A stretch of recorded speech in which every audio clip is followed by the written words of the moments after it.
Hi, girls and boys. I picked out a great story for you guys for this week. This is our last story of the school year, and I picked out a good one to get us ready for summer. But before we start, I just wanted to say great job working in your Google Classrooms. When you guys went online there at your house to do your learning this school year, you did a really nice job getting online and doing all of that fun learning and the great assignments that your teachers were posting online. So good job with that. I was glad to see you guys getting on there and doing some great work. Okay, this one, you guys know how I love cats, so I picked out a story that has to do not only with summer, but also with some cats here. And it's called The Summer Nick Taught His Cats to Read. And it'll give us some good ideas of some things we might be able to do this summer. I don't know if you'll be able to teach cats to read like Nick. Well, I guess you could try it, but even if you can't do that, there are some other really good ideas in the book for some fun things to do during the summer.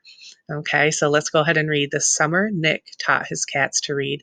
This is by Curtis Manley and Kate Berube.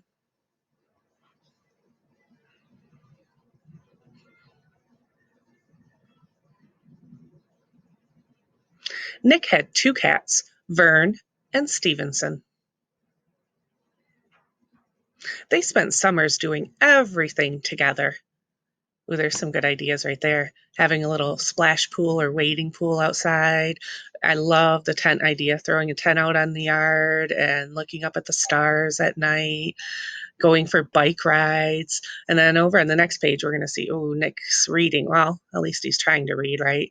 My cats tend to do that when I try to read books too. They want all my attention. So cats are pretty good at this. So here's Nick, and he spent his summers doing everything with his cats. But when Nick sat down with a book, the cats had their own ideas. So Nick decided to teach them to read. He started with easy words. Ball, said Nick, Ball. But the cats just wanted to play. At lunchtime, Nick pointed at the word food. The cats ignored him. Wake up, said Nick after they fell asleep. This is no time for an NAP. His cats did not like that at all.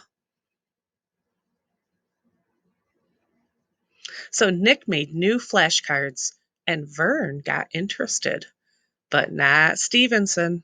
Stevenson just said "Merp" and crawled under the bed. Nick tried nursery rhymes next. When he read Three Little Kittens, Vern searched everywhere for mittens, but not Stevenson. Then Nick read his favorite books to Vern, who liked stories about cats and stories about fish. Vern loved fish. He followed along as Nick read, learning the sounds of the letters. Vern practiced on his own, over and over, even after Nick went to bed. Soon he was reading new stories all by himself. The next morning, Nick tried once more. Fish. See? Fish. Vern loves that word, don't you? But Stevenson said, meow, and ran under the porch. He hissed at Nick and Vern.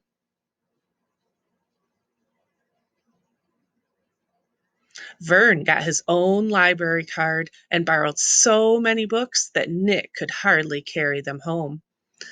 When they discovered a story they both liked, they acted out their favorite scenes. They dug up fish fossils in the flower bed. They bounced across the surface of the moon. It was fun, but it would have been more fun with Stevenson. Then Vern discovered a treasure under the bed, a great stack of Stevenson's pirate drawings. Wow, Nick whispered. Stevenson drew a story. We should write the words, said Nick. Vern helped.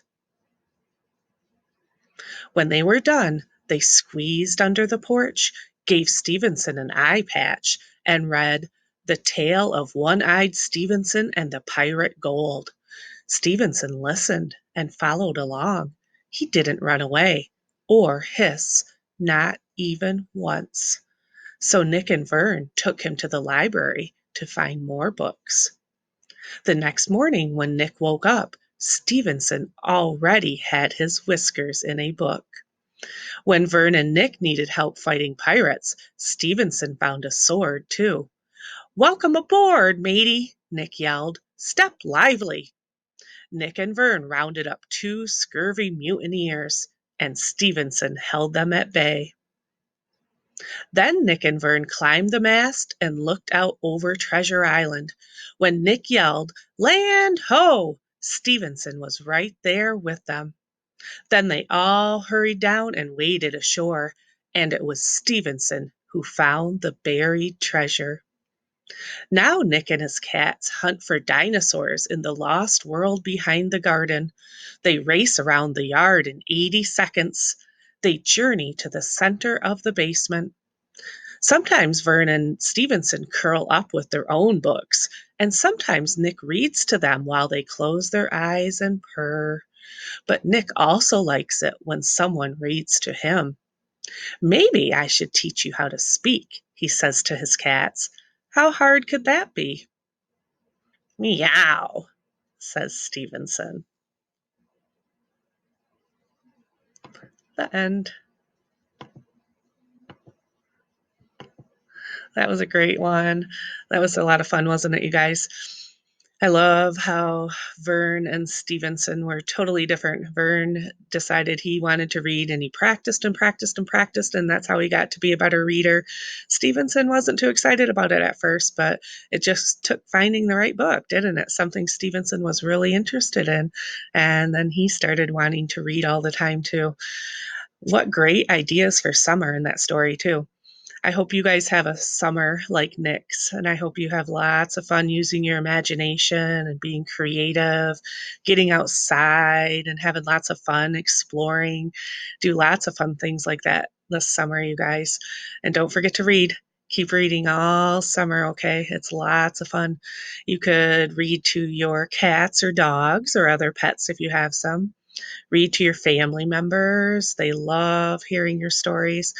And hey, how about this? I've been doing these videos with me reading stories to you. What about if you made some videos of you reading and sent them to maybe some people that you haven't seen in a while, maybe like grandma, grandpa, maybe some aunts and uncles or other family members?